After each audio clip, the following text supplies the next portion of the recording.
नमस्कार, बहुत बहुत स्वागत है आप सभी का डीडी न्यूज के इस खास कार्यक्रम इस वक्त में। मैं हूं निखिल सिंह और क्या है इस वक्त की बड़ी खबरें जिनके बारे में विस्तार से जानने समझने को लेकर आपके मन में जिज्ञासा है। क्या है इन खबरों के मायने, क्या है इनके पीछे का एजेंडा। करेंगे ढेर सारे सवाल जवाब। बात होगी बिहार में एसआईआर और उससे जुड़ी हुई सियासत की। सवाल पूछा जा रहा है कि स्टालिन आखिर क्यों पहुंचे हैं बिहार। उनके तमिलनाडु के ही नेता सवाल उठा रहे हैं कि आखिर स्टालिन का बिहार में क्या है, क्या यह राजनीतिक पर्यटन बन चुका है बिहार। फिलहाल इस पर भी हम विशेष बहस करेंगे और अपने संवाददाता से भी इस स्थिति को जानने समझने की कोशिश करेंगे, विशेष चर्चा भी करेंगे। इसके अलावा बात होगी कि दरकते पहाड़ों की वजह से कैसे मची हुई है तबाही और क्या कुछ चल रहा है रेस्क्यू और जो रेस्क्यू का ऑपरेशन है वो किस तरह से आगे बढ़ाया जा रहा है। इस पर हम विस्तार से चर्चा करेंगे और साथ ही साथ बात करेंगे कि आखिर मैसूर दशहरे में गेस्ट को लेकर के क्यों मचा हुआ है घमासान। बात होगी ढेर सारी, लेकिन सबसे पहले हेडलाइंस। आज 2 देशों की यात्रा पर रवाना होंगे प्रधानमंत्री नरेंद्र मोदी। जापान में द्विपक्षीय वार्षिक शिखर सम्मेलन और चीन में एससीओ समिट में होंगे शामिल।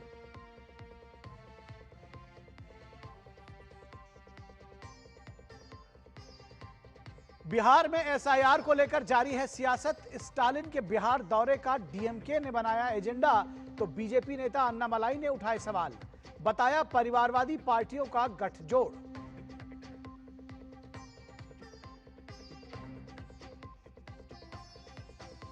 दरकते पहाड़ों से उत्तराखंड और हिमाचल प्रदेश से लेकर जम्मू तक लैंडस्लाइड से तबाही। जम्मू और पंजाब में अतिवृष्टि का कहर। आपदा प्रबंधन में जुटी एजेंसियां हालात सामान्य बनाने की जीतोड़ कोशिशें जारी। जम्मू कश्मीर में फंसे पर्यटकों के लिए रेलवे ने विशेष ट्रेनें चलाने का लिया निर्णय। वहीं हिमाचल प्रदेश और पंजाब में बाढ़ और बारिश से हालात खराब। और विश्व की सबसे बड़ी वित्तीय समावेशन योजना जनधन के 11 वर्ष पूरे। अब तक 56 करोड़ से अधिक लोगों के खोले गए बैंक खाते। 56% महिला लाभार्थी।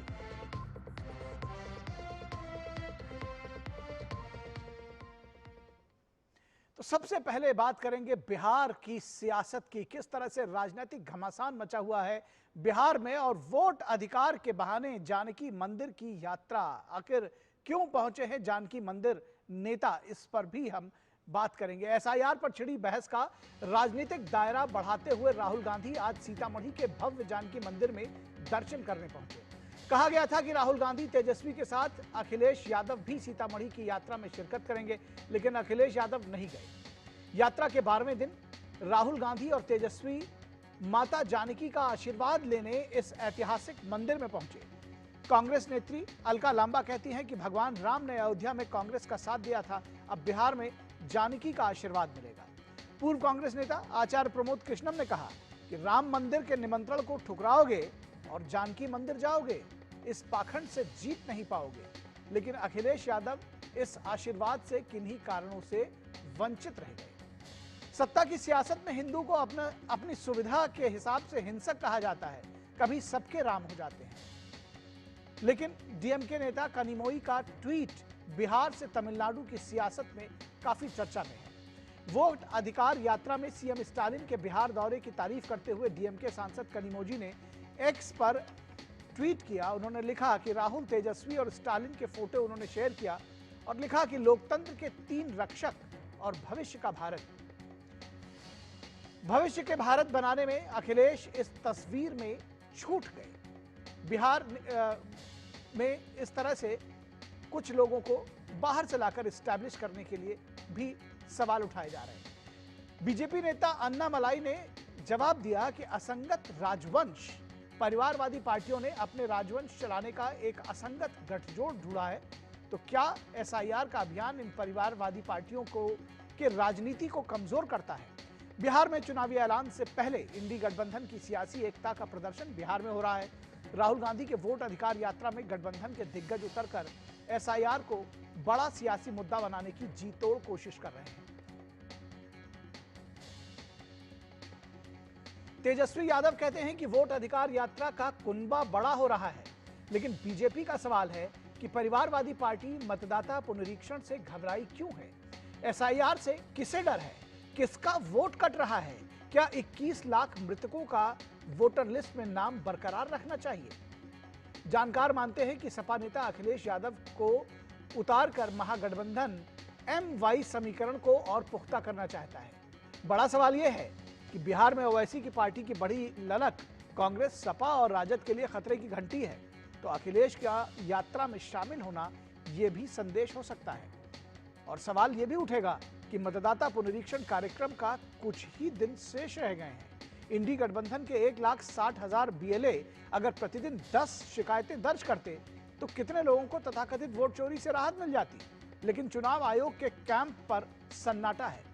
जनता में कहीं वोट कटने की शिकायत नहीं है, लेकिन ढोल पीटा जा रहा है कि 65 लाख लोगों के वोट कट गए।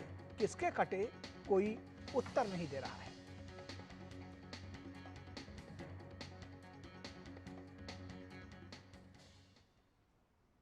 तो बयानों के तीर भी इस बीच जारी हैं। बीजेपी नेता और डिप्टी सीएम सम्राट चौधरी ने कहा है कि कांग्रेस पार्टी लोकतंत्र विरोधी है।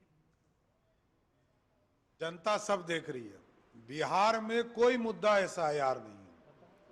बिहार के लोगों ने देखा है, इसी बिहार की धरती से देखा है कि उनकी दादी ने किस तरह लोकतंत्र को कुचला था, पत्रकारों को जेल में डाला था, सभी नेताओं को जेल में डाला था। इसलिए बिहार की जनता जानती है कांग्रेस पार्टी लोकतंत्र विरोधी है। केंद्रीय मंत्री राजीव रंजन उर्फ ललन सिंह ने कहा है कि फर्जीवाड़े से आप उनको वोट का हक देना चाहते हैं जो देश के नागरिक ही नहीं हैं। इनको सर्टिफिकेट देने की जरूरत है और उसको लेके घूम रहे हैं राहुल गांधी जी और तेजस्वी यादव जी और बिहारी सम्मान की बात कर रहे हैं। अरे फर्जीवाड़ा से आप वैसे लोगों को वोट का अधिकार दिलाना चाहते हैं इसके माध्यम से जो इस देश के नागरिक नहीं हैं। इस मामले में जन स्वराज पार्टी के नेता प्रशांत किशोर ने कहा कि स्टालिन का यहां घूमकर वोट मांगना बिहारियों के मुंह पर तमाचा है। आज स्टालिन आकर बिहार में घूम रहे हैं, वोट मांग रहे हैं, तो ये बिहार के लोगों के मुंह पर तमाचा है कि जो हम लोग के बच्चों को महाराष्ट्र में, तमिलनाडु में, तेलंगाना में गाली देता है, थप्पड़ मारता है, उसका हिम्मत है कि वो आकर बिहार में वोट मांग रहा है। और कहीं न कहीं ये कांग्रेस का और तेजस्वी यादव का चरित्र भी दिखाता है। और इस पूरी खबर पर बातचीत करने के लिए हमारे साथ 3 खास मेहमान जुड़े हुए हैं, उनसे आपका परिचय करा दें। हमारे साथ मनीष पांडे बीजेपी के प्रवक्ता जुड़े हुए हैं। मनीष जी स्वागत है आपका। हमारे साथ अजय वर्मा कांग्रेस के नेता जुड़े हुए हैं। अजय जी बहुत स्वागत है आपका। विनोद मिश्रा हमारे कंसल्टिंग एडिटर हमारे साथ जुड़े हुए हैं। विनोद जी स्वागत है आपका। और विनोद जी आपके साथ ही शुरू करेंगे। दरअसल एक बात कई बार कही जाती है चुनावों में कि चुनाव पर्यटन, जो राजनीतिक पर्यटन है, उसकी धुरी बन जाती है। और बिहार में काफी कुछ ऐसा दिखाई पड़ रहा है, क्योंकि स्टालिन के जाने के बाद से बहुत सारे सवाल उठ रहे हैं। अभी आपने जो तमाम बाइट सुनी, प्रशांत किशोर भी अभी कह रहे थे कि भाई उनका आने का यहाँ क्या मकसद है। अन्ना मलाई कह रहे हैं कि वो वहां क्यों जा रहे हैं, और वही डीएमके उसको एक एजेंडा बना रही है। कैसे देखते हैं इसको? देखिए निखिल, सवाल यह है कि राजनेताओं को तो पूरे देश में जाने का, कहीं भी जाने का एक हक है। वो जहाँ भी जाएं और जिस तरीके से लोगों को अपनी बात उसके पीछे की सियासत की बात हो रही है। वही मैं कह रहा हूँ, वो बात तो है, लेकिन अब सवाल ये है कि इसमें देखा यह जाता है कि आप लोगों के बीच जाके क्या फेक नैरेटिव बना रहे हैं। जो बात आप अपने स्क्रिप्ट में दिखा रहे थे उसकी 2 बातें महत्वपूर्ण है। एक तो कनिमोझी जब वहाँ एक ट्वीट की थी कल, और उसने शाम में उसने डाला जिसमें 3 लोगों का उसमें फोटो था, जिसमें राहुल गांधी के साथ स्टालिन थे और तेजस्वी थे। तो कनिमोझी को तो अपने यहाँ लोगों को भी संदेश देना है, तो इस 3 चेहरे से कनिमोझी बताने की कोशिश कर रही थी कि ये भारत के असली भविष्य है और लोकतंत्र के रक्षक है। तो उसी का जवाब देते हुए अभी अन्नामलई ने उसको, तमिलनाडु के जो बीजेपी के पूर्व अध्यक्ष थे और काफ़ी कद्देबार नेता हैं, तो उन्होंने इस पे ये प्रतिक्रिया दी, ये असंगत राजवंश है। तो उन्होंने ये कहा कि ये परिवारवादी पार्टियों का जो ये एक बड़ा सम्मेलन हो रहा है, यानी कुनबा बड़ा करने की जो कोशिश हो रही है, वो सीधे सीधे अपने असंगत जो राजवंश है उसको चलाने की एक साजिश है, एक कोशिश है। और उसमें ऐसा कुछ भी लोकतंत्र जैसा कुछ भी बात नहीं है। ये तो बीजेपी और इनके बीच का मामला है। लेकिन सबसे इंपॉर्टेंट जो आज आप दिखा रहे थे जो विजुअल की, आप देखिए कि जो आचार्य प्रबोध कृष्णन ने जो ये ट्वीट किया है, जो एक सोशल मीडिया पे डाला है, राहुल गांधी निमंत्रण के बावजूद भी राम मंदिर के उस शिलान्यास में नहीं गए, राम मंदिर के प्राण प्रतिष्ठा के समारोह में नहीं हिस्सा लिया। उन्होंने कहा कि कहाँ कहाँ मुंबई से, बॉलीवुड से लोगों को, नचनिया गवनिया को बुलाया था। आज राहुल गांधी सीतामढ़ी के अपने यात्रा में जानकी मंदिर गए हैं और कांग्रेस की नेत्री जो है वो कह रही है कि सीधे सीधे जानकी माता से आशीर्वाद लिया है। तो भाई आप जो इसको आप राजनीति में हिपोक्रेसी कह सकते हैं। आप राम मंदिर के अयोध्या में जाने के इतनी बार आप गए होंगे, लेकिन आप राम मंदिर नहीं गए कि आपको वो लगता है कि इसमें कोई कंट्रोवर्सी है। लेकिन जानकी मंदिर का पता कर लेते वो किसने बनाया है और कौन बना रहा है, तो उसमें भी आपको कंट्रोवर्सी दिखती। लेकिन आप वहां गए हैं। तो ये सियासत में टोकनिज्म की बात जब आप कहते हैं कि आप कहीं पे इसलिए जा रहे हैं क्योंकि अभी नालंदा में जब आप वैशाली के टूर पे थे तो आप एक दरगाह पे जो एक मौलाना से मिल रहे थे, तो उसकी फोटो की सोशल मीडिया पे काफी चर्चा हुई थी। आप उसके कार्ट में आपको मिला कि रास्ते में एक जानकी मंदिर भी यहाँ है, तो आप वहां चले गए। लेकिन अखिलेश यादव वहां नहीं गए, जो कि अखिलेश यादव का सुबह से वहां के मीडिया में लोग बता रहे हैं कि आज के प्रोग्राम में उनको भी आना था जी, लेकिन अखिलेश जी वहां नहीं गए और अभी तक नहीं आए हैं। इसके पीछे का रहस्य क्या है ये तो और लोग बताएंगे। लेकिन ये सवाल तो जरूर है कि इस वोट अधिकार यात्रा का जो इंटेंशन था वो धीरे धीरे धीरे खत्म होते होते अब इस रूप में पहुंच गया है कि आप कभी मंदिर जाते हैं, कभी दरगाह जाते हैं और लोगों को ये मैसेज देते हैं कि कांग्रेस पार्टी का जो जनाधार है इस दौर में बिहार में काफी बड़ा है।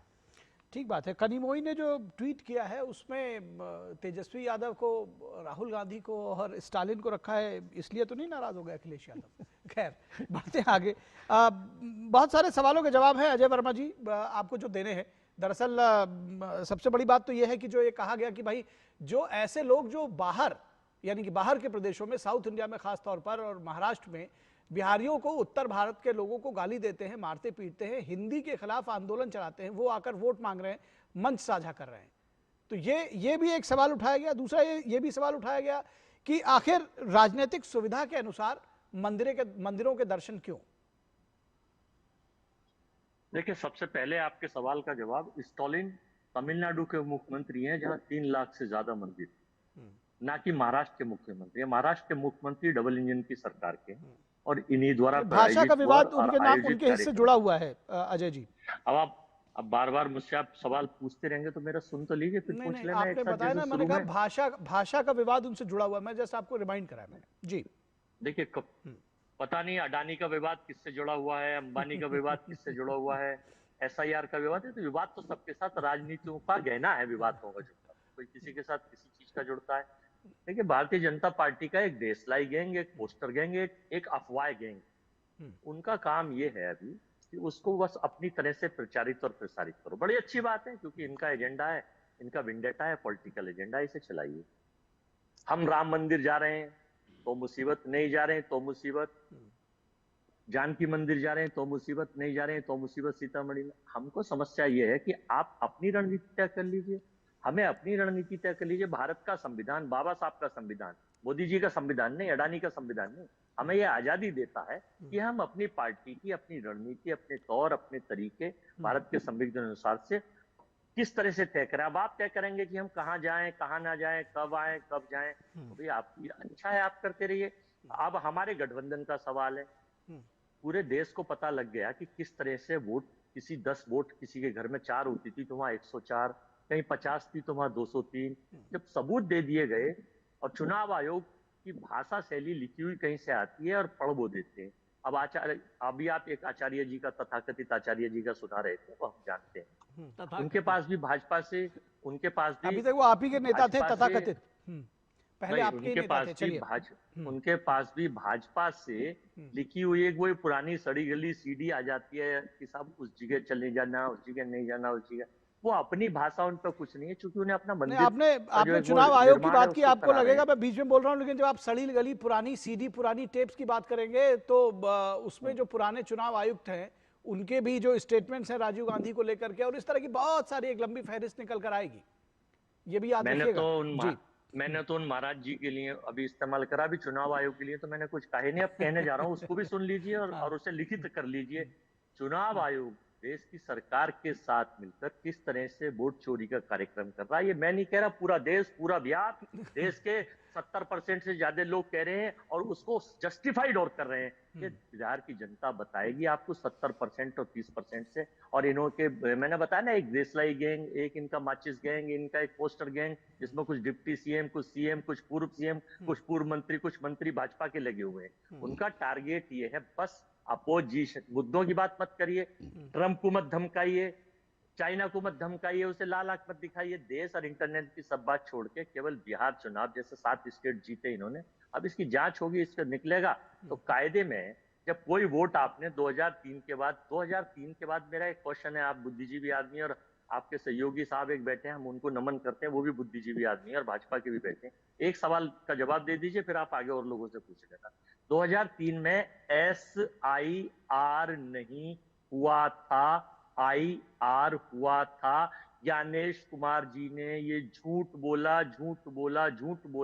अगर ये बात मेरी गलत हो तो मेरे खिलाफ मुकदमा दर्ज होना चाहिए, और उनकी गलत है तो उनके खिलाफ मुकदमा दर्ज होना चाहिए।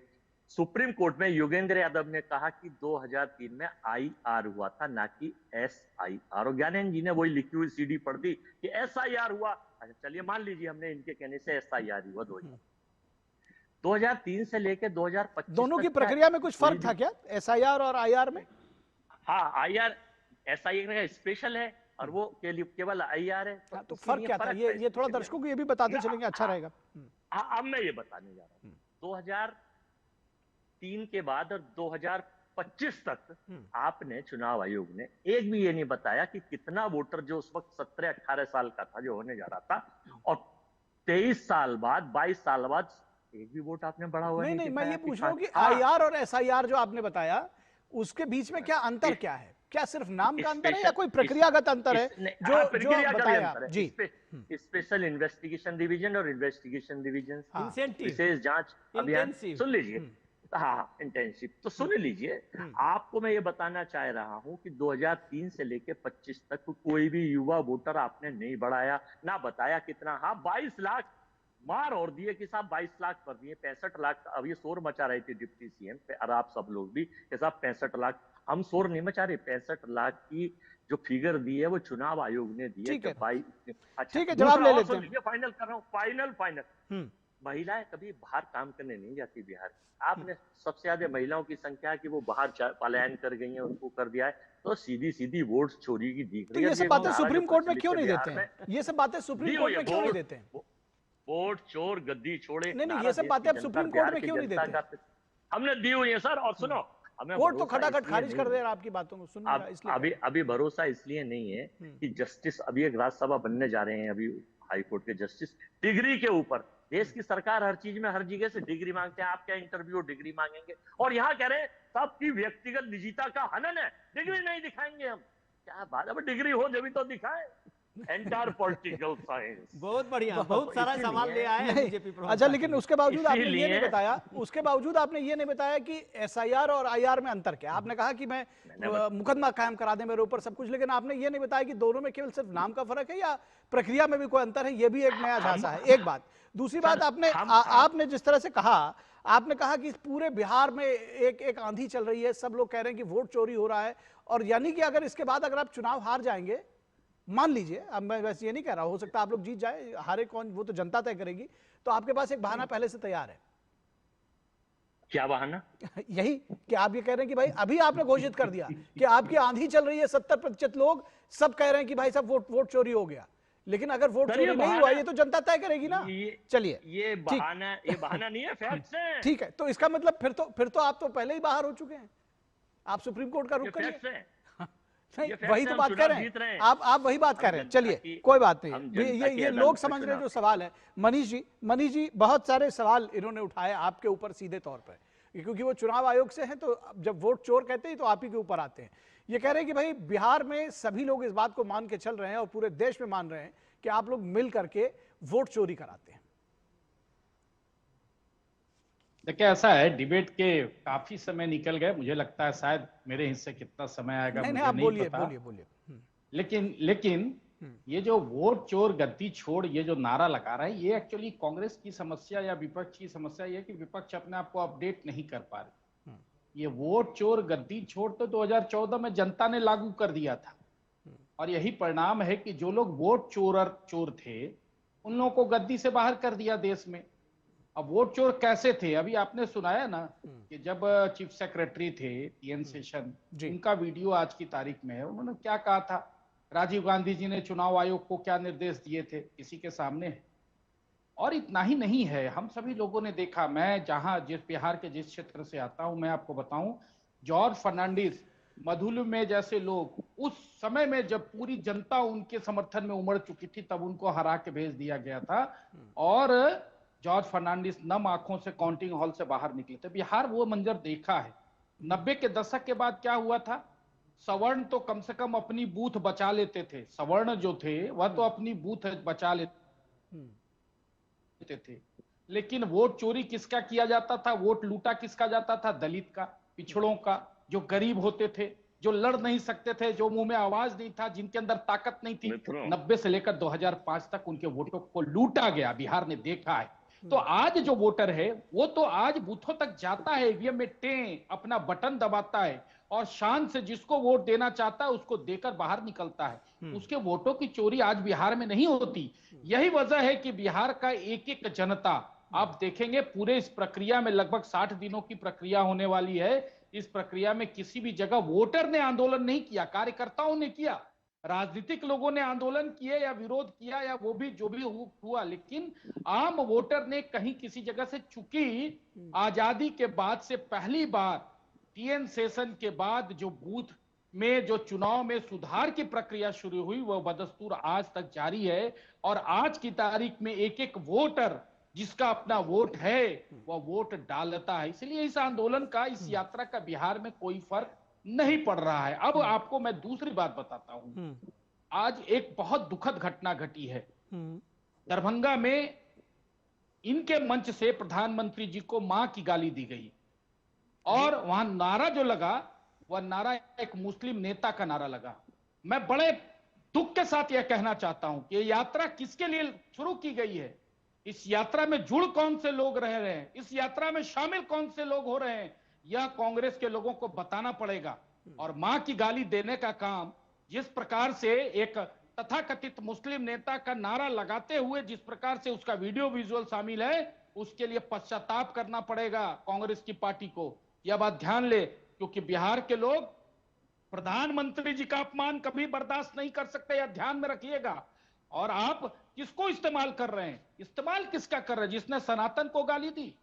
आप तो प्रूफ दे रहे हैं। आपकी यात्रा में आप किन लोगों का मनोबल बढ़ा रहे हैं, वो लोग क्यों नहीं प्रधानमंत्री को मां की गाली देंगे, क्योंकि ऐसे ऐसे चेहरे को आप मंच पर ला रहे हैं जिन्होंने यही काम किया ही है, बिहार वासियों को गाली दी है, बिहार वासियों को डेंगू और मलेरिया कहा है, महिला साफ करने वाला कहा है, और सनातन के बारे में कितनी गंदी बातें की है। जब आप ऐसे लोगों को अपनी यात्रा का प्रतीक बनाएंगे, चेहरा बनाएंगे, तो उस यात्रा में शामिल जो लोग हैं तथाकथित, वो क्या करेंगे, किस प्रकार के नारे लगाएंगे। देखिए, इसीलिए मैं कहना चाहता हूं कि विनाश काले विपरीत बुद्धि, ये पूरी तरीके से जो बुद्धि है ना, इनकी विपरीत हो गई है और ये बौखलाए हुए हैं हार के डर से। इनको पता है, तेजस्वी यादव को पता चल चुका है कि यह मेरा अंतिम चुनाव है, मेरा भविष्य खराब हो जाएगा। लालू जी को पता है इस बार अगर मेरा बेटा कुछ अच्छा रिजल्ट नहीं कर पाएगा तो समाप्त हो जाएगा। और कांग्रेस को भी पता है कि इस बार तेजस्वी यादव को गाड़ दो तो उसके बाद तेजस्वी यादव की पूरी राजनीति ही बिहार से खत्म हो जाएगी। यही कारण है, आप देखेंगे कि इस पूरी यात्रा में लीडिंग रोल में कांग्रेस है। तेजस्वी यादव अपना चेहरा दिखाने के लिए लालायित रहते हैं। अब देखिए आगे कौन कौन लोग आने वाले लोग हैं, वही लोग आने वाले लोग हैं। अब अखिलेश आ रहे हैं। अखिलेश ने किसका समर्थन किया, तेज प्रताप का समर्थन किया। ये एक बड़ी राजनीति है जिसमें तेजस्वी यादव तो पीसी रहे, तेजस्वी यादव को तो साइड करने की पूरी प्रक्रिया चल ही रही है। लेकिन बिहार में कौन कौन से जिले चुने गए यात्रा के, मैं तो सबूत के साथ कह रहा हूं कि प्रधानमंत्री जी को जो गाली दिया गया है मां की, वो बड़ी रणनीतिक तरीके से किया गया है कि एक वोटर वर्ग ऐसा है जो शुरू से प्रधानमंत्री जी के बारे में गंदी गंदी बातें करता आ रहा है।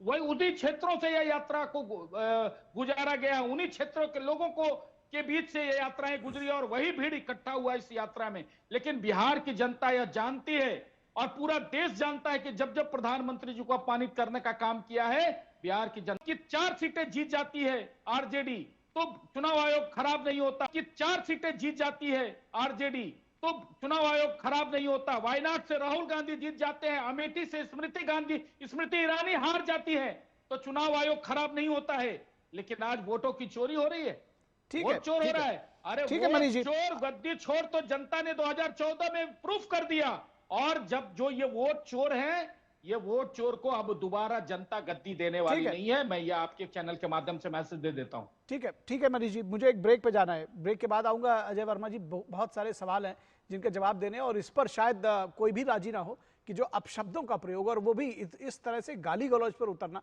शायद कोई भी इसके फेवर में नहीं होगा। फिलहाल इस पर भी बात करेंगे, रुकेंगे एक छोटे से ब्रेक के लिए। आप सभी लोग बने रहिए हमारे साथ, दर्शकों आप भी बने रहिए, जल्द हाजिर होंगे इस चर्चा पर वापस।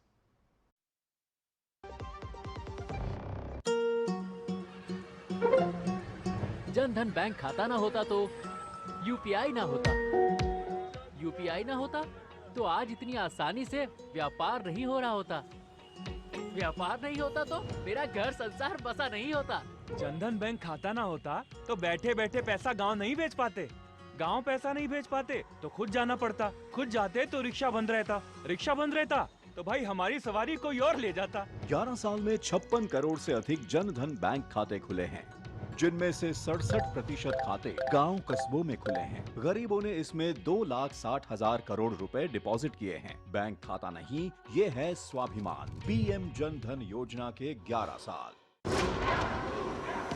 इसमें है फौलादी ताकत, ये कड़े इम्तिहानों से नहीं डरता, इसे सालों का तजुर्बा है। इसलिए मैं भी सूर्या पाइप्स का फैन हूँ। देश की तरक्की के सच्चे साथी। सूर्या है तो भरोसा है। मेरी पसंद, मेरी पसंद, मेरी पसंद, मेरी पसंद, हमारी पसंद। हम सब निश्चित तौर पर कार्रवाई होनी चाहिए। देखिए, पहला तो ये अजय जी बहुत पुराने कांग्रेसी नेता हैं और मुझे चुनाव आयोग पे उन्होंने ढेरों सारे आरोप लगा दिए। तो हम लोगों का चुनाव आयोग का कोई प्रवक्ता तो यहाँ बैठे नहीं है, लेकिन एक पत्रकार होने के नाते मुझे लगता है कि थोड़े से क्लियरिटी उनको दे दूँ। क्लियरिटी ये है अजय जी कि एसआईआर जो है उसमें ये बात आप समझिए कि ये दोनों ही इंटेंसिव, जो आप कहते हैं कि वो दोनों इंटेंसिव ही रिवीजन था। जो 2003 में था वही 2025 में हो रहा है। उसमें नोमेनक्लेचर में आप एसआईआर पे आप जो जा रहे हैं, ये स्पेशल इंटेंसिव रिवीजन इसका नाम रखा गया है। ये जब बात आप करते हैं तो चुनाव आयोग की तरफ से मुख्य चुनाव आयुक्त ने भी साफ किया था इसको, शायद आपने मिस किया होगा प्रेस कॉन्फ्रेंस। तो वो एक कॉन्स्टिट्यूशनल राइट होता है चुनाव आयोग का कि वोट असेंबली के इलेक्शन में जाने से पहले कोई चुनाव आयोग हर जगह पे एक तरह से मतदाता पहचान, वो जो लिस्ट है, वोटर लिस्ट जो है, उसके एक शुद्धिकरण का प्रोसेस करता है। इस बार इसमें स्पेशल इंटेंसिव रिवीजन इसलिए किया गया है कि बिहार या बंगाल में पिछले 23-25 साल में जो पॉपुलेशन का ग्राफ और वोटर लिस्ट में तादाद बढ़े हैं वो कई चौंकाने वाले हैं। अगर वहाँ आधार कार्ड 100 में 123-25 बने हैं, जहां वोटर लिस्ट के जो वोटर्स के नाम हैं वहां अगर 100 में 130-140 बढ़े हैं, तो ये शुद्धिकरण का एक संवैधानिक अधिकार को आप लोग गलत तरीके से इंटरप्रेट कर रहे हैं। कॉन्स्टिट्यूशन के इस इंटरप्रिटेशन को सुप्रीम कोर्ट भी गलत नहीं माना है। आपके तमाम बड़े बड़े वकील आज तक चुनाव आयोग को घेरने की कोशिश की, एक भी इशू पे आप दिखा दीजिए सुप्रीम कोर्ट ने कहा हो कि ये एसआईआर गलत है। जब ये देश का सुप्रीम कोर्ट नहीं कह रहा है और आप लोग इस बात को लेके चाहे जो स्लोगन गढ़ते हो वो आप गढ़िए, आपकी भी ये है परेशानी।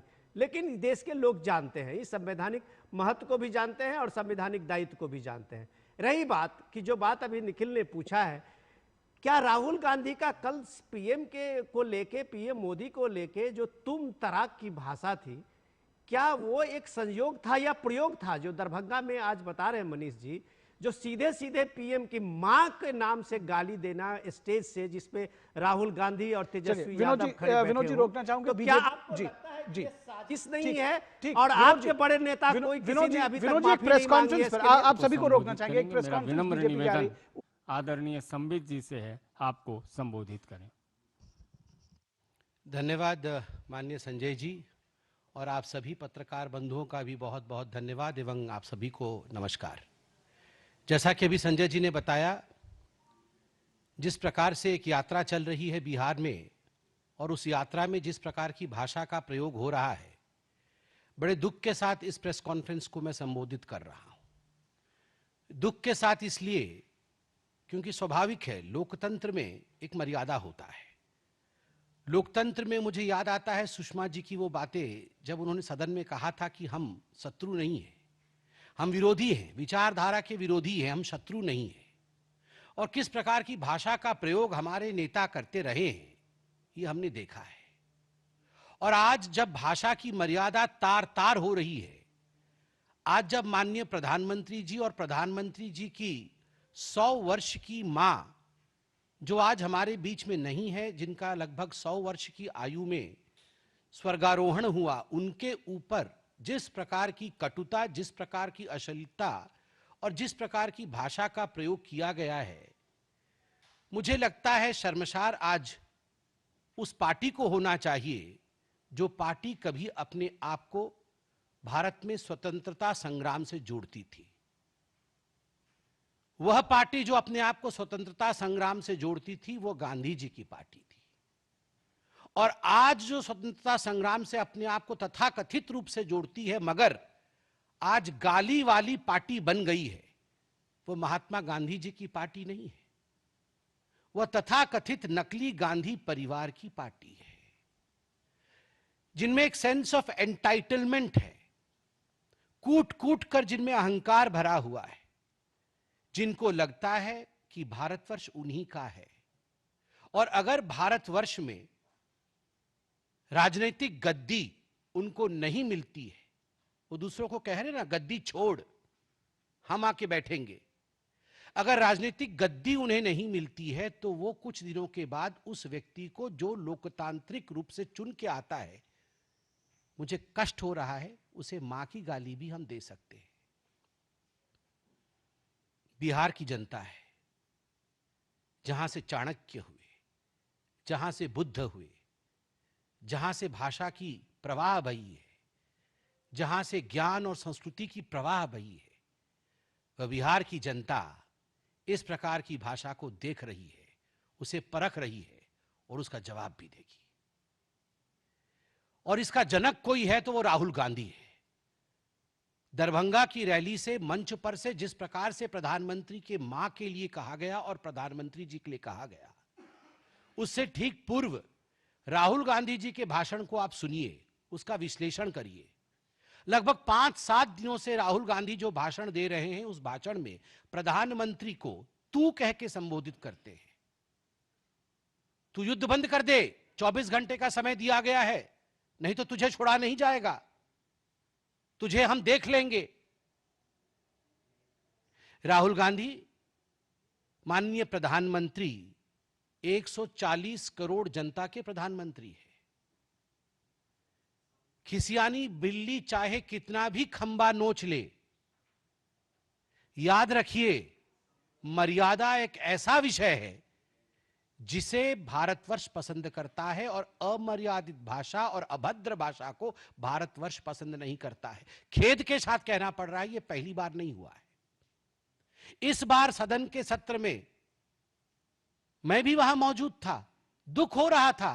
पूरे सत्र में जिस प्रकार की भाषा का प्रयोग, जिस प्रकार का स्लोगनियरिंग किया गया, वेल में खड़े होकर कांग्रेस पार्टी ने चोर चोर चोर चोर जिस प्रकार से हल्ला मचाया है और जैसी भाषा का प्रयोग किया है, खुद स्पीकर साहब ने भाषा के मर्यादा के तार तार होने का हवाला दिया था अंतिम दिन में लोकसभा में साइनाडाई होते समय। और यह पहली बार नहीं है जब आदरणीय प्रधानमंत्री नरेंद्र मोदी जी के लिए इस प्रकार के भाषा का प्रयोग किया गया है। 2012-13 से ही और उससे पहले से जब से उनमें एक पोटेंशियल नेता दिखा है कांग्रेस पार्टी को, एक संभावित नेता दिखा है कांग्रेस पार्टी को, तब से कांग्रेस पार्टी उनके ऊपर इस प्रकार के भाषा का प्रयोग कर रही है। मौत के सौदागर, नाली का कीड़ा, नीच आदमी, कॉकरोच, वायरस, भस्मासुर, रावण, दुर्योधन, ये सारे भाषाओं का प्रयोग, ये सारी गालियों का प्रयोग माननीय प्रधानमंत्री नरेंद्र मोदी जी के लिए हुआ है। सोचिए किस देश में, हमें कहती है कांग्रेस पार्टी कि ये तो हिटलर शाही है, ये तो डिक्टेटर है।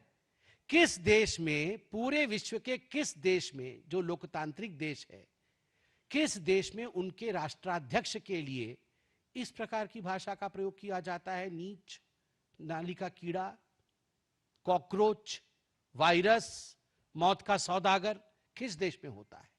उसके बाद ये कहते हैं यहां हिटलर शाही चल रही है।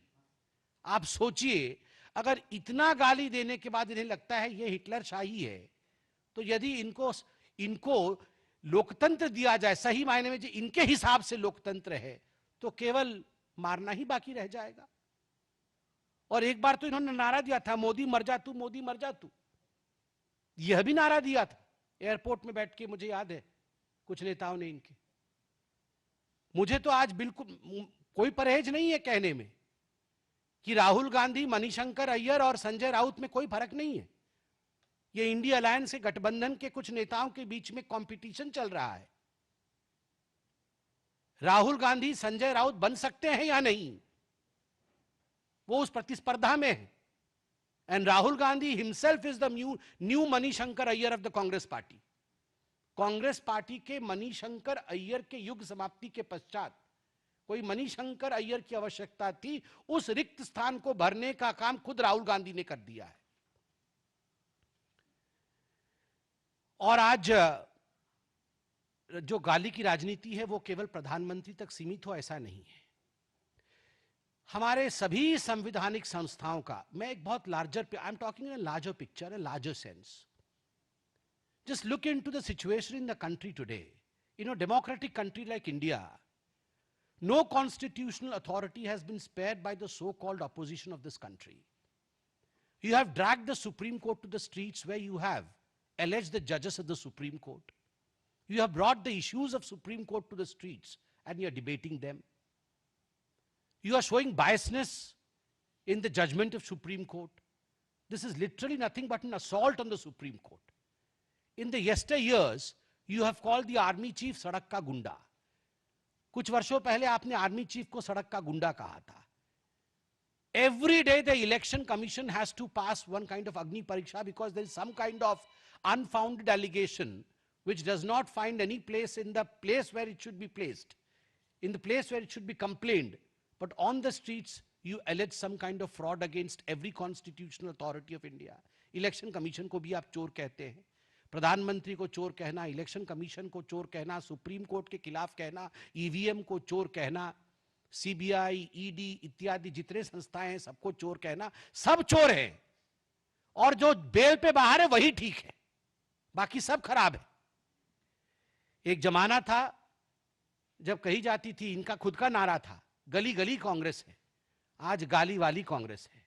कोई गली गली कांग्रेस नहीं है, ये गाली वाली कांग्रेस है। और आपको लगता है गाली देकर आप अगर आगे बढ़ सकते हैं तो आपको मुबारक हो। गाली से इस देश में कोई आगे ना बढ़ा है ना बढ़ सकता है। भाषा की मर्यादा। और राहुल जी, आपसे हम आशा नहीं करते हैं कि आप माफी मांगेंगे। आप माफी नहीं मांगेंगे। आपको एक सेंस ऑफ प्लेजर मिल रहा है। You are deriving sadistic pleasure. प्रधानमंत्री नरेंद्र मोदी जी को गाली देकर आपको आनंद की अनुभूति हो रही है, मगर यह आनंद की अनुभूति जो आपको हो रही है वो जनता को नहीं हो रही है। जनता जनार्दन इसका जवाब देगी, बिहार की जनता इसका जवाब देगी। और राहुल जी, आप वही व्यक्ति हैं जिनने कहा था कि जनता निकलकर नरेंद्र मोदी को, सदन में कहा था कि जनता डंडे से नरेंद्र मोदी को मारेगी।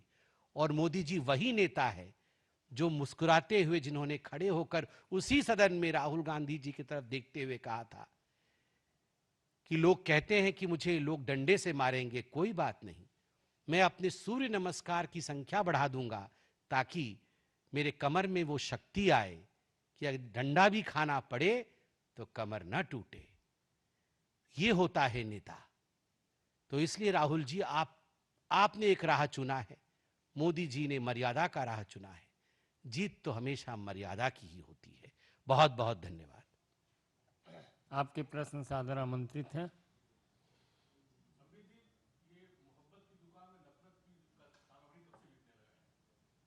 कौन सी मोहब्बत की दुकान है, या आप लोग एक क्लैरिटी के साथ समझ लीजिए। इनका जो मोहब्बत की दुकान है, ये जो मोहब्बत की दुकान है, ये मोहब्बत की दुकान केरल में वो जो एमएलए है ना, जो एमएलए है कांग्रेस पार्टी का, जो अध्यक्ष था युवा मोर्चा का, जिसने भी इस्तीफा दिया है, उसी को वो मोहब्बत की दुकान कह रहे हैं। वही उनका मोहब्बत है। अश्लील मैसेज भेजना, अश्लील गालियों का प्रयोग करना, गंदी भाषा का प्रयोग करना, यही उनको मोहब्बत का अर्थ पता नहीं है। गलत दुकान खोल रखा है, दुकान सील होगा।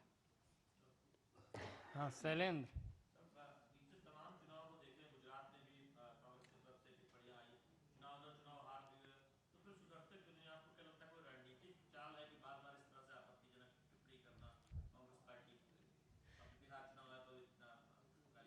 नहीं, वो सुधर नहीं सकते हैं।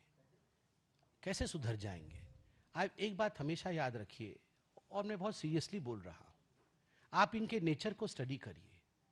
कांग्रेस पार्टी में शुरू से लेकर अभी तक उनके अंदर है कि यह देश हमारी बपौती है, हमारी प्रॉपर्टी है। यह इस देश को एक सभ्यता के रूप में नहीं देखते हैं। इस देश को 140 करोड़ जनता के कॉन्शियसनेस के रूप में नहीं देखते हैं। यह इस देश को एक जागीर के रूप में, एक प्रॉपर्टी के रूप में देखते हैं कि यह प्रॉपर्टी हमारी है। इस प्रॉपर्टी का क्या करना है और क्या नहीं करना है, जब मन हम 2G बेचेंगे, जब मन हम जमीन बेचेंगे, जब मन हम कोयला बेचेंगे और हम अपनी जेब भरेंगे, इसे एक प्रॉपर्टी के रूप में देखते हैं। अब उन्हें लग रहा है ये प्रॉपर्टी हमसे छीनता जा रहा है। एक एक स्टेट करके टुकड़ों में प्रॉपर्टी हमारे हाथ से जा रही है। मोदी जी सेवा के लिए आ रहे हैं, और जो लोग मेवा की इच्छा करते थे वो आज गाली दे रहे हैं। स्वाभाविक है, ये सुधरने वाले नहीं हैं। जिनके मुंह में एक बार मेवा लगा है वो सुधरेंगे नहीं, और जिनके हाथ में सेवा है वो बदलेंगे नहीं।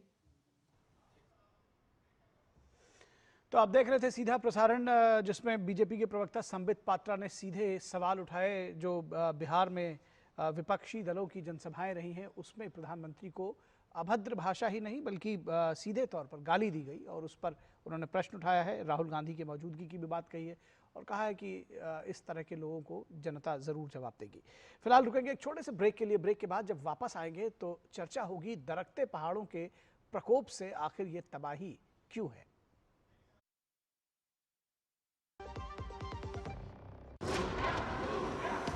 इसमें है फौलादी ताकत। ये कड़े इम्तिहानों से नहीं डरता। इसे सालों का तजुर्बा है। इसलिए मैं भी सूर्या पाइप्स का फैन हूँ। देश की तरक्की के सच्चे साथी। सूर्या है तो भरोसा है। जब धरती चीर कर निकलता है लोहे का पत्थर और मिलता है मोंगिया के जोश से, फिर तपता है, पिघलता है और बनता है फौलाद। अब होता है सरिया सारी खूबियों के साथ। मोंगिया स्टील, मजबूत देश का मजबूत सरिया।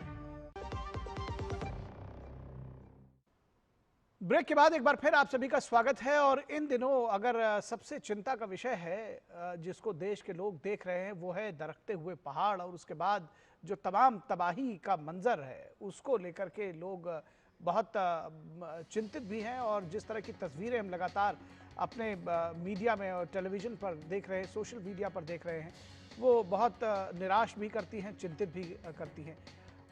माता वैष्णो देवी मंदिर के यात्रा मार्ग पर अर्धकुंवारी के पास पहाड़ खिसकने से दबे श्रद्धालुओं को निकालने का अभियान दरअसल कल यानी बुधवार दोपहर तक पूरा कर लिया गया।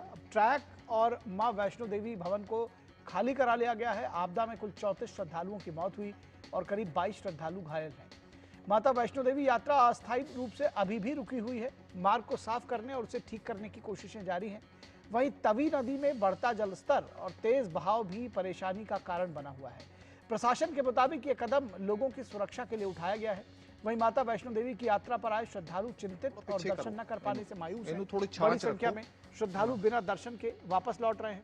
लगातार 3 दिनों की भारी बारिश के बाद जम्मू कश्मीर में आज मौसम बेहतर हुआ है, जनजीवन सामान्य हो रहा है। बाढ़ और भूस्खलन ने जम्मू कश्मीर में काफी तबाही मचाई है। हजारों लोगों को सुरक्षित स्थानों पर पहुंचाया गया है। स्कूल और कॉलेज आज भी बंद रहेंगे। कॉल्स और इंटरनेट सर्विस बहाल कर दी गई है। हालांकि बिजली और पानी की समस्या अभी भी कई स्थानों पर बनी हुई है।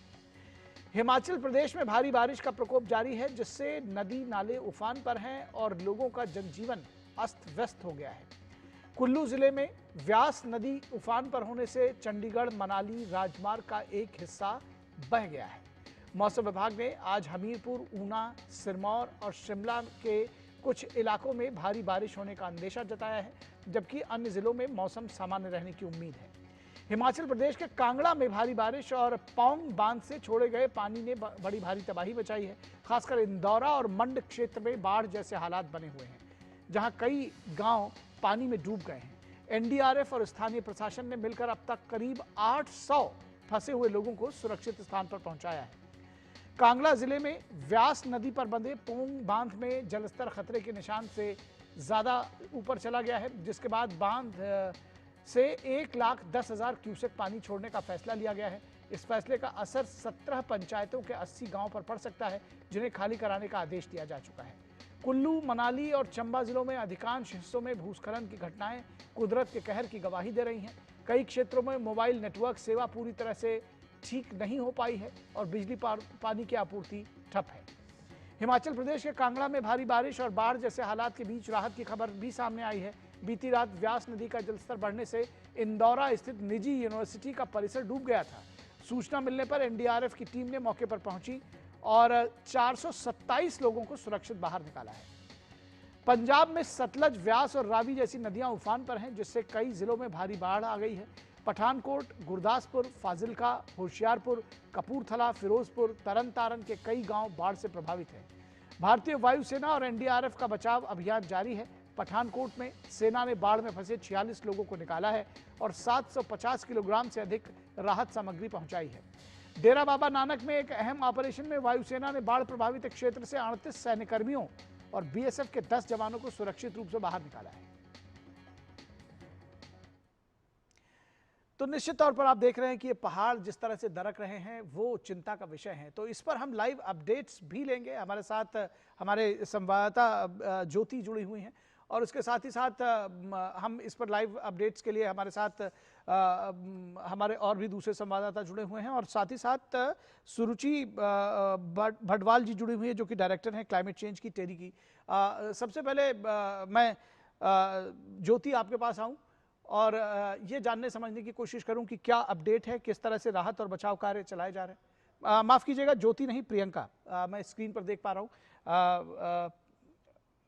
इस माफ़ी के साथ में आगे बढ़ूंगा। प्रियंका, मैं आपको देख पा रहा हूं स्क्रीन पे। ये जानना चाहूँगा कि क्या अपडेट्स आप देंगी, किस तरह से रेस्क्यू ऑपरेशन चलाया जा रहा है और मौसम कैसा है, मौसम विभाग का क्या कहना है?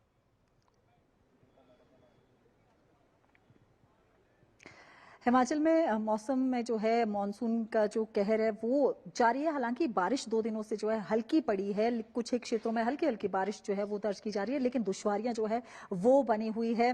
प्रदेश के जगह जगह पर सड़कें जो है वो अवरुद्ध है, पानी पेयजल योजनाएं बाधित है, ट्रांसफार्मर ठप पड़े हैं, जिसकी वजह से बिजली आपूर्ति भी कई क्षेत्रों में ठप है। जो मोबाइल कनेक्टिविटी है वो भी 3 जिलों में करीब आधे से ज्यादा क्षेत्रों में बाधित है। और हिमाचल प्रदेश का जो ओवरऑल जो बाधित सड़कें हैं वो 550 के करीब है, 503 के करीब पेयजल योजनाएं बाधित है और जो ट्रांसफार्मर्स है वो 1150 के करीब ट्रांसफार्मर्स अभी तक जो है वो ठप पड़े हैं। जहां तक बात रही अपडेट की, तो अपडेट यही है कि मौसम विभाग ने आज 5 जिलों के लिए येलो अलर्ट जारी किया था और कल भी इन्हीं 5 जिलों के लिए, जिसमें कि ऊना, हमीरपुर, शिमला, सिरमौर और मंडी है, इनके लिए येलो अलर्ट जारी किया गया है। और आने वाले दिनों में 1 सितंबर के बाद फिर से एक बार मानसून सक्रिय होगा, जिससे तेज बारिश होने, भारी से बहुत भारी बारिश होने की संभावना मौसम विभाग ने जताई है।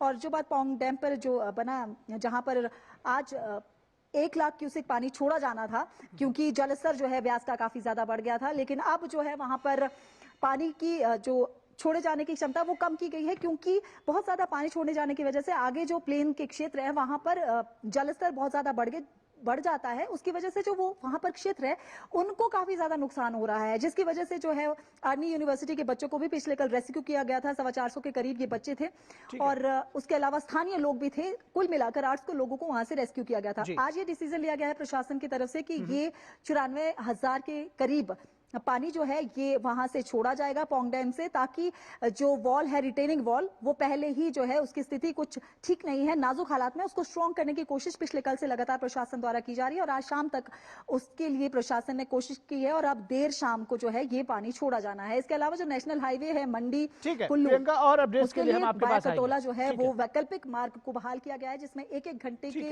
गैप में छोटी गाड़ियां जो है वो आने जाने के लिए उसे बहाल कर दिया गया है। हालांकि जो चंडीगढ़ मनाली नेशनल हाईवे है वो चंडीगढ़ मनाली हाईवे को लेकर के खबरें हमने दिखाई हैं, उसको बहाल करने के लिए, उसको ठीक करने की कोशिशें जारी हैं। हम आपके पास वापस आएंगे, लेकिन उससे पहले सुरुचि जी के पास जाएंगे। सुरुचि जी, ये मौसम का कहर जो है किस तरह से इसको देखती हैं? क्यों अचानक से इस तरह से देखा जा रहा है कि जो पूरे चाहे वो हिमाचल प्रदेश की बात हो, उत्तराखंड की बात हो, अब तो जम्मू की तक ये तबाही क्यों? क्या वजह है इसके पीछे का? बेसिक लॉजिक क्या है? एक्चुअली ये चीजें जो हम बता रहे हैं, मौसम में जो बदलाव देख रहे हैं, ये काफी सालों से बेसिकली ये परिवर्तन होता रहा और अब हम उसका इम्पैक्ट देख रहे हैं।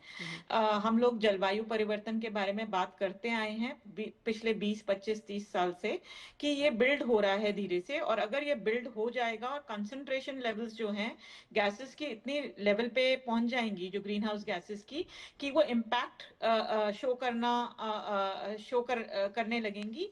और इम्पैक्ट्स उसके इसी फॉर्म में थे कि आपके रेनफॉल पैटर्न्स चेंज हो जाएंगे, आपके टेम्परेचर्स राइज कर जाएंगे, एक्सीडिंगली हाई किसी सीजन में आपको दिखने को मिलेगा, कहीं पे रैटिसिटी होगा, कहीं पे हैवी प्रेसिपिटेशन, जिस तरह की बारिश हम देख रहे हैं नॉर्दर्न इंडिया में, उस तरह की जो वर्षा है वो बढ़ने की संभावना थी और अब हम उसके इम्पैक्ट्स देख रहे हैं। तो क्योंकि मात्रा जो है ग्रीन हाउस गैसेस की इतनी बढ़ चुकी है कि आपका जो क्लाइमेटिक कंडीशन है वो एनहांस हो चुका है, as a result of it जो आप है, जो वेदर पैटर्न्स है उसमें चेंजेस देख रहे हैं। और ये आज ही की बात नहीं है कि हम एक्सपीरियंस करेंगे, हम साल भर साल शायद जगह बदल सकती है, बट आप इम्पैक्ट्स जो हैं वेरियस फॉर्म्स में एक्सपीरियंस करते रहेंगे, क्योंकि इस समय पे हम एक ऐसे सिचुएशन में हैं, सारे देश जो हैं कि हमें क्लाइमेट चेंज में लॉक्ड इन है, जलवायु परिवर्तन की स्थिति में लॉक्ड इन है। Therefore enhanced situation and weather patterns जो है वो नॉर्मल है, वो आप एक्सपीरियंस करते रहेंगे, डैमेजेस होते रहेंगे। हमको इनके लिए कैसे प्रिपेयर्ड रहना है, हमें उसके बारे में सोचना पड़ेगा। जी जी जी, निश्चित तौर पर सोचना पड़ेगा। गुरमीत, आपसे जानना चाहेंगे, जिस तरह से पठानकोट पे स्थिति खराब हुई, सेना ने बाढ़ में फंसे 46 लोगों को निकाला, किस तरह से क्या अपडेट्स है और मौसम विभाग क्या कह रहा है? क्या इसी तरह से जो नदियां उफान पर हैं वो जारी रहेगा इसी तरह आगे भी?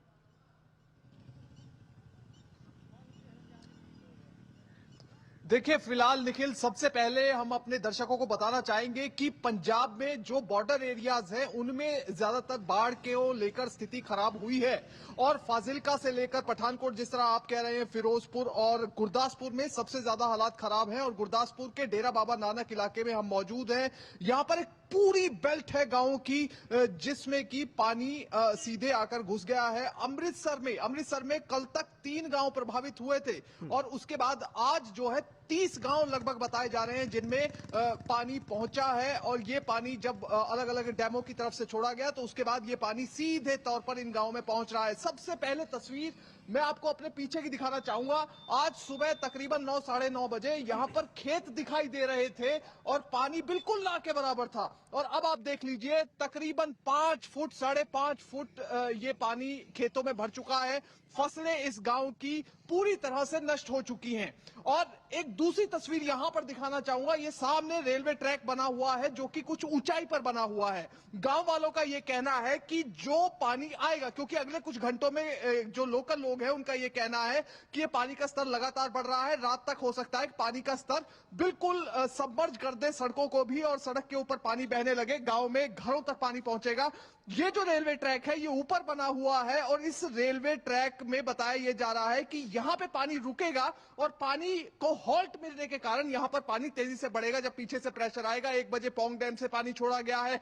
माधोपुर हेडवर्क्स के जिस तरह से हमने लगातार अपने दर्शकों को खबर दिखाई है कि 3 फ्लड गेट टूटे हैं और उसके बाद लगातार पानी जो है गांव में बढ़ रहा है। गुरदासपुर में इसके साथ ही एक दूसरी घटना हुई है अब से कुछ देर पहले कि वहां पर एक महिला है वो अपने भाई के साथ जा रही थी गुरुद्वारा साहिब और उसी समय अचानक से पानी के अंदर उसे ऐसा लगा कि एक नॉर्मल बहुत कम पानी है, उसका पैर फिसला और वो पानी में बह गई और उसकी बिल्कुल इस तरह की घटनाएं लगातार हो रही हैं। जैसा कि आपने बताया वायुसेना से लेकर के सेना, एनडीआरएफ, एसडीआरएफ तमाम एजेंसीज लगी हुई हैं इसको बचाने के लिए। फिलहाल बहुत शुक्रिया आप सभी का, गुरमीत सिंह आपका, प्रियंका आपका और सुरुचि जी आपका हमारे साथ जुड़ने के लिए इस पूरी खबर पर। तो इस वक्त बस इतना ही, इजाजत दीजिए, नमस्कार।